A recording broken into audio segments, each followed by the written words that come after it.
Hello friends, welcome to R G cookery. நம்ம இந்த வீடியோவில் என்ன பார்க்க போகிறோம்னா சட்னி வெரைட்டிஸ் தான் பார்க்க போகிறோம். அதுக்கு ஃபஸ்ட்டு நம்ம பார்க்க போகிறது தேங்காய் சட்னி. அது கொஞ்சம் ஒரு வித்தியாசமான முறையில் பார்க்க போகிறோம். அதுக்கு நான் இந்த ரெசிபி தேங்காய் சட்னி பண்ணுறது நான் 2 பேருக்கு தான் அளவு சொல்கிறேன். நமக்கு தேவையான அளவு தேங்காய், சின்ன துண்டு இஞ்சி, காரத்துக்கு 2 பச்சை மிளகாய், 2 சின்ன வெங்காயம், 1 ஸ்பூன் பொட்டுக்கடலை, 1 ஸ்பூன் வேர்க்கடலை, கொஞ்சம் உப்பு, தேவையான தண்ணி. மிக்சியில் போட்டு நல்லா அரைச்சிட்டு பாத்திரத்தில் விட்டுட்டு அதுக்கப்புறமா 1 ஸ்பூன் எண்ணெய் விட்டு கடுகு தாளிச்சாச்சுன்னா நல்ல ஒரு டேஸ்டியான, அதே சமயம் ஹெல்த்தியான தேங்காய் சட்னி தயாராகிடும். அதுக்கப்புறமா நமக்கு பார்க்க போகிறது இது இட்லி, தோசை, பொங்கல் எதுக்கு வேணாலும் நம்ம தொட்டுண்டு சாப்பிட்லாம். அடுத்தது நம்ம பார்க்க போகிறது ஆனியன் டொமேட்டோ சட்னி தான் பார்க்க போகிறோம்.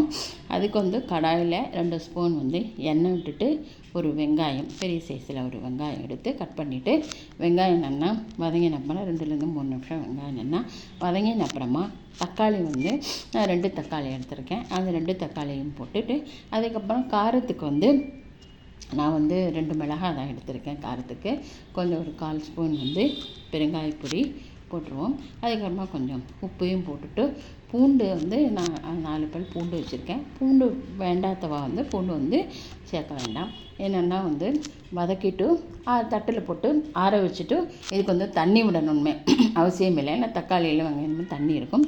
அரைச்சிட்டு ஒரு பாத்திரத்தில் எடுத்து வச்சுட்டு 1 ஸ்பூன் எண்ணெய் விட்டு கடுகு போட்டு தாளித்து கொட்டியாச்சுன்னா இந்த தக்காளி வெங்காயம் சட்னி தயாராகிடும். நான் எப்போவுமே காரம் கம்மியாக வைக்கிறதுனால 2 மிளகாய் தான் வச்சுருக்கேன்.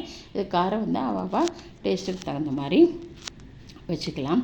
அதுக்கப்புறமா வேறு திரும்பி டொமேட்டோ வச்சு நம்ம பலவிதமான சட்னிஸ் நமக்கு வித்தியாசமான முறையில் வித்தியாசமான டேஸ்ட்டில் நமக்கு பண்ணலாம். அதே மாதிரி இப்போ இது ஆனியனே இல்லாமல் டொமேட்டோ மாத்திரம் வச்சு ஒரு சட்னி பண்ண போகிறேன். அது 2லேருந்து 3 தக்காளி எடுத்துகிட்டு அப்புறமா இது தேவையான இன்க்ரீடியன்ட்ஸு இதெல்லாம் அது கடாயில் நம்ம அதே மாதிரி 2 ஸ்பூன் எண்ணெய் விட்டுட்டு 1 ஸ்பூன் உளுத்தம்பருப்பு, 1 ஸ்பூன் கடலைப்பருப்பு, அதே மாதிரி காரத்துக்கு நான் 2 மிளகாய் தான் வச்சுருக்கேன். அவ்வளவா காரம் தகுந்த மாதிரி நம்ம மிளகாய் கூட்டிக்கலாம். அதே மாதிரி 1/4 ஸ்பூன் பெருங்காயப்பொடி, உப்பு, நறுக்கி வச்சுருக்கிற தக்காளியும் போட்டு அடுப்பு மீடியம் ஃப்ளேமில் வச்சுட்டு நல்லா பச்சை வாசனை போக, அதே சமயம் தக்காளி நல்லா வெந்திருக்கணும். அது நல்லா வதக்கிட்டு திரும்பி ஒரு தட்டில் போட்டு எடுத்து வச்சுட்டு நல்லா அது ஆறின அப்புறமா இதுக்கும் தண்ணியும் விட வேண்டாம். அதுக்கு அரைச்சி எடுத்து பாத்திரத்தில் போட்டுட்டு நமக்கு தேவையான நமக்கு தண்ணி விட்டுக்கலாம். அதே மாதிரி நம்ம இதில் பொரிச்சு கொட்டிடணும். நான் ஒரு மிளகாய் வச்சுருக்கேன். கொஞ்சம் கருவேப்பிலை, கடுகு, 1 ஸ்பூன் எண்ணெய் விட்டு தாளிச்சிட்டு அதை சட்னியில் போட்டாச்சுன்னா அந்த சட்னி தயாராகிடும். அடுத்தது ரொம்ப ரொம்ப சிம்பிளான தக்காளியை மட்டும் வச்சு ஒரு சட்னி, திடீர் சட்னி கூட அதை சொல்லலாம்.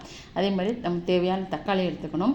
காரத்துக்கு இந்த ரெட் சில்லி பவுடர் தான் அதுக்கு காரம். அதனால் அவாவுக்கு எவ்வளோ காரம் வேணுமோ போட்டுக்கலாம். பெருங்காயப்பொடி, கொஞ்சம் உப்பு, அது மாத்திரமா போட்டு நல்லா வதக்கிட்டு சாரி வதக்க வேண்டாம். அப்படியே நமக்கு அரைச்சிட்டா போகிறோம். அரைச்சிட்டு நம்ம இதில் ஒரு பாத்திரத்தில் எடுத்து வச்சிடணும். அதே மாதிரி இந்த இலுப்பச்சட்டியில் 1 ஸ்பூன் எண்ணெய் விட்டுட்டு கடுகு, உளுத்தம்பருப்பு, அது இந்த கருவேப்பிலையும் போட்டு அது பொரிஞ்ச அப்புறமா நம்ம அரைச்சி வச்சுருக்கோம் விழுதில். ஏன்னா அந்த பச்சையை தானே நம்ம அரைச்சி வச்சுருக்கோம். அந்த விழுதை வறுத்து அந்த கடாயில் விட்டு நல்லா அது கொதிக்கட்டும். இது கொஞ்சம் கெட்டியாகிற வரைக்கும் அடுப்பை சிம்பிளை வச்சு நல்லா அது பச்சை வாசனை போகிற வரைக்கும் நம்ம அதை கொதிக்க நல்லா திக்காக வந்துடுத்து.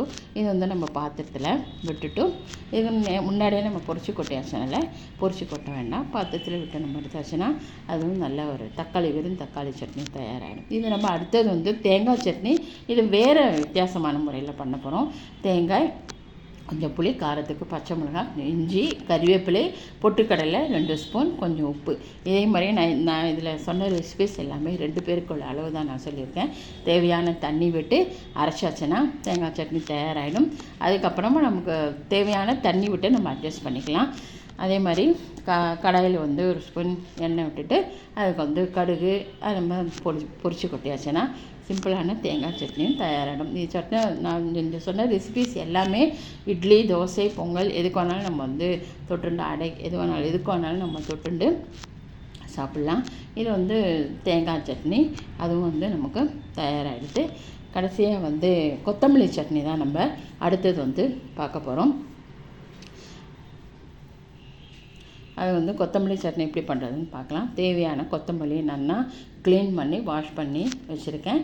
கொஞ்சோண்டு தேங்காய், கொஞ்சம் உப்பு, காரத்துக்கு மிளகாய், 1 ஸ்பூன் உளுத்தம்பருப்பு, 1 ஸ்பூன் கடலைப்பருப்பு, சின்ன துண்டு இஞ்சி, இது எல்லாமே அடுப்பில் வச்சு 1 ஸ்பூன் 2 ஸ்பூன் வந்து எண்ணெயை விட்டுட்டு இந்த இன்க்ரீடியன்ஸ்லாம் போட்டு நல்லா வதங்கின அப்புறமா கொத்தமல்லியும் போடணும். கொத்தமல்லி போட்டுட்டு நிறைய நேரம் வதங்கணும் இல்லை, அதையும் போட்டு வதக்கிட்டு ஆறின அப்புறமா கொஞ்சம் தேவையான தண்ணி விட்டு அரைச்சி எடுத்துகிட்டு பாத்திரத்தில் விட்டாச்சுன்னா கொத்தமல்லி சட்னியும் தயாராகிடும். கடைசியில் அது பொரிச்சும் கொட்டியாச்சுன்னா தேவையான சட்னியும் தயாராகிடும். நான் சொன்ன இந்த சட்னி ரெசிபிஸ் எல்லாம் எல்லாருக்குமே எல்லாம் தெரிஞ்சது தான். நான் எப்படி எங்கள் ஆத்துல பண்ணுவேன்னா அதுதான் உங்கள்கிட்ட நான் ஷேர் பண்ணியிருக்கேன்.